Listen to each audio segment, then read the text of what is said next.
Hello दोस्तों, आपका स्वागत है हमारे YouTube चैनल पर। आज हम देखने वाले हैं कि अगर आप 50,000 रुपए पोस्ट ऑफिस में 1 साल के लिए FD यानी फिक्स डिपॉजिट करते हैं तो आपको कितना ब्याज मिलेगा और मैच्योरिटी पर आपको कुल कितना रकम मिलेगा। और यही 50,000 रुपए अगर आप SBI में FD करते हैं तो आपको कितना ब्याज मिलेगा, किसमें आपको FD करना चाहिए, कहाँ सेफ रहेगा। तो इस वीडियो में आपको इन सभी सवालों का जवाब मिलेगा। इस वीडियो को लास्ट तक जरूर देखिएगा। मैं हूँ शिवम, और अगर आप इस चैनल पे पहली बार आए हैं तो नीचे सब्सक्राइब वाले बटन पर क्लिक करके अभी सब्सक्राइब कर लीजिए, क्योंकि इस चैनल पे ऐसे ही इंफॉर्मेटिव वीडियो आते रहते हैं। तो चलिए शुरू करते हैं और देखते हैं हमें कहाँ इन्वेस्ट करना चाहिए।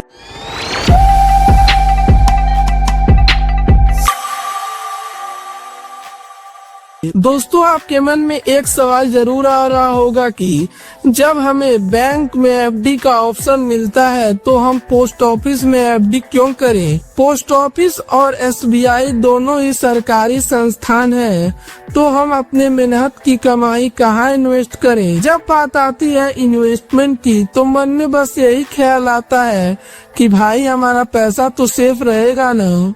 तो दोस्तों, मैं आपको यहाँ पर एक बात बता देता हूँ कि पोस्ट ऑफिस की FD पर आपको मिलती है सॉवरेन गारंटी। इसका मतलब होता है कि आपके पैसों की 100% गारंटी भारत सरकार खुद लेती है। चाहे आप 10,000 जमा करें या फिर 10 लाख, आपके प्रिंसिपल अमाउंट और उस पे मिलने वाला ब्याज दोनों सुरक्षित है। इससे ज्यादा सेफ्टी आपको इंडिया में और कहीं नहीं मिलेगी। बैंक FD भी सेफ है, लेकिन बैंक में जो पैसा है वो DICGC द्वारा इंश्योर्ड होता है। इसका मतलब होता है कि कल को कोई बैंक, चाहे वो SBI क्यों न हो, किसी कारण से डूब जाए तो आपको मैक्सिमम 5 लाख ही मिलेंगे। इसमें आपका प्रिंसिपल अमाउंट और इस पे मिलने वाला ब्याज दोनों ही शामिल होते हैं। तो पैसों की सेफ्टी की तो बात हो गई, अब बात करते हैं मुनाफे यानी रिटर्न की। पोस्ट ऑफिस में ब्याज दर हर 3 महीने में सरकार द्वारा रिवाइज की जाती है। अक्सर यह देखा गया है कि पोस्ट ऑफिस के रेट कई बड़े सरकारी और प्राइवेट बैंक के बराबर या उनसे बेहतर ही होते हैं, खासकर लंबी अवधि में यानी लॉन्ग टर्म में। फिलहाल 1 साल की FD पर 6.9% का सालाना इंटरेस्ट मिल रहा है और 2 साल की FD पर 60% का इंटरेस्ट मिल रहा है। 3 साल की FD पर 7.1% का सालाना ब्याज मिल रहा है और 5 साल की FD पर पोस्ट ऑफिस में 7.5% का इंटरेस्ट मिल रहा है। जब FD की बात आती है तो पोस्ट ऑफिस और स्टेट बैंक ऑफ इंडिया जैसे बड़े सरकारी बैंक दोनों ही भरोसेमंद नाम है, लेकिन ब्याज दर यानी इंटरेस्ट रेट के मामले में दोनों में कुछ अहम फर्क है जो आपके रिटर्न पर सीधा असर डालता है। आइए अप्रैल 2026 के अनुसार इनकी ब्याज दर की तुलना करके देखते हैं। पहले बात करते हैं आम जनता के लिए। 1 साल की FD पर पोस्ट ऑफिस दे रहा है 6.90%, जबकि SBI दे रहा है 6.25%। यहाँ आपको सीधा 0.65% का फायदा मिल रहा है। 2 साल की FD पर पोस्ट ऑफिस में मिल रहा है 7% का इंटरेस्ट और SBI में 6.45%। यहाँ भी पोस्ट ऑफिस 0.55% से आगे है। 3 साल की FD पर पोस्ट ऑफिस का रेट है 7.10% और SBI का रेट है 6.30। मतलब आपको मिलता है पूरे 0.80% का जबरदस्त फायदा। 5 साल की FD में तो पोस्ट ऑफिस ने कमाल ही कर दिया। पोस्ट ऑफिस दे रहा है 7.50%, जबकि SBI दे रहा है सिर्फ 6.05%। दोस्तों यह 1.45% का एक बहुत ही बड़ा फर्क है जो 5 साल में आपके रिटर्न को काफी बढ़ा देगा। जैसा कि आपने देखा, आम नागरिकों के लिए ब्याज के मामले में हर टेन्योर में पोस्ट ऑफिस एफडी सबसे बेहतर साबित हुई। अब बात करते हैं हमारे सीनियर सिटीजन की। एसबीआई अपने सीनियर सिटीजन कस्टमर को हमेशा 50% एक्स्ट्रा ब्याज देता है।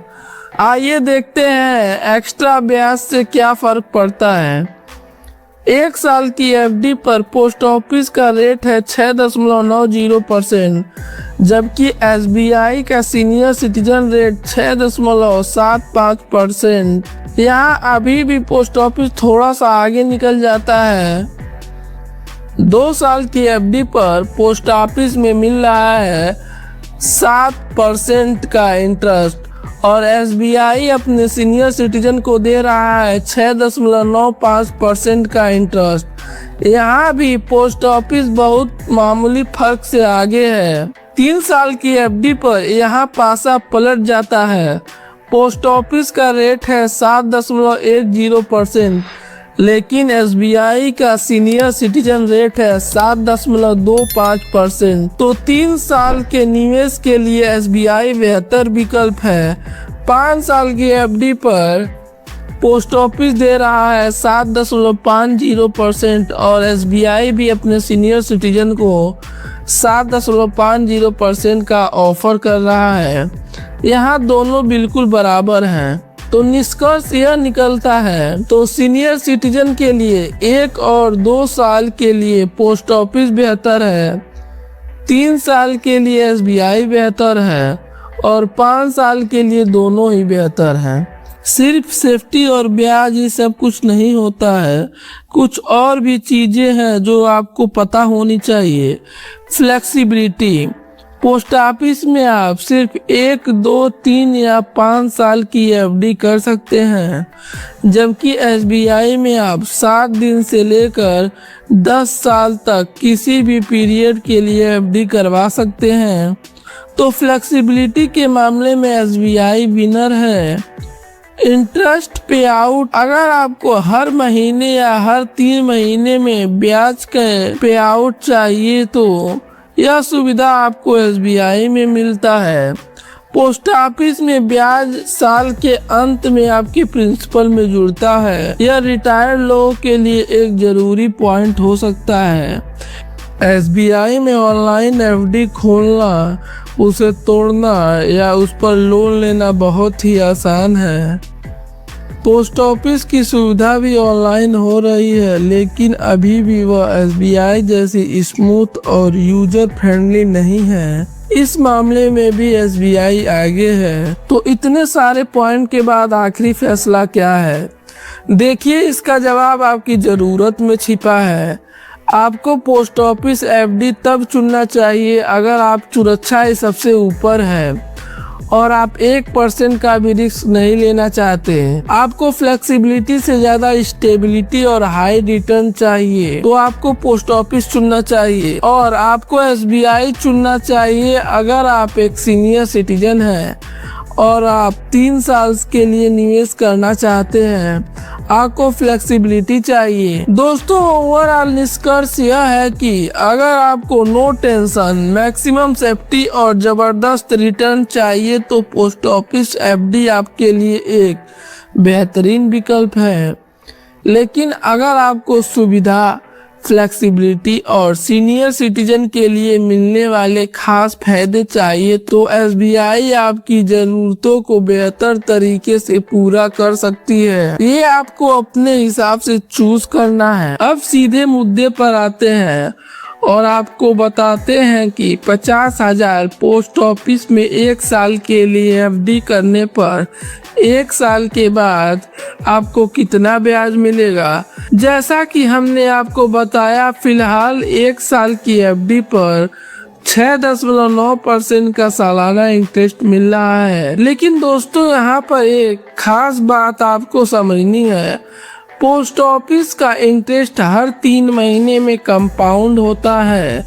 इसका मतलब यह है कि हर 3 महीने में आपको जितना ब्याज बनता है वह आपके प्रिंसिपल अमाउंट के साथ जुड़ जाता है और फिर इस पूरे अमाउंट के ऊपर अगले 3 महीने तक ब्याज मिलता है। इस कंपाउंड की वजह से आपका फाइनल इंटरेस्ट 3,550 मिलेगा।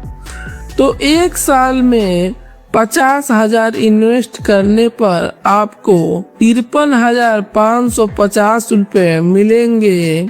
और वहीं SBI में 50,000 की FD करने पर 1 साल बाद 6.25 की सालाना इंटरेस्ट के हिसाब से आपको लगभग 3,125 रुपये मिलेगा, जो प्रिंसिपल प्लस ब्याज मिलाकर 53,125 होंगे। तो कैसा लगा आपको वीडियो, कमेंट करके जरूर बताइएगा। अगर आपको वीडियो पसंद आया हो तो लाइक जरूर करिएगा और अपने फ्रेंड के साथ शेयर करिएगा। अगर आप इस चैनल पे नए हैं तो नीचे सब्सक्राइब वाले बटन पर क्लिक करके अभी सब्सक्राइब कर लीजिए, क्योंकि इस चैनल पे ऐसे ही इंफॉर्मेटिव वीडियो आते रहते हैं। तो मिलते हैं किसी और एक नए वीडियो में, तब तक के लिए बाय बाय।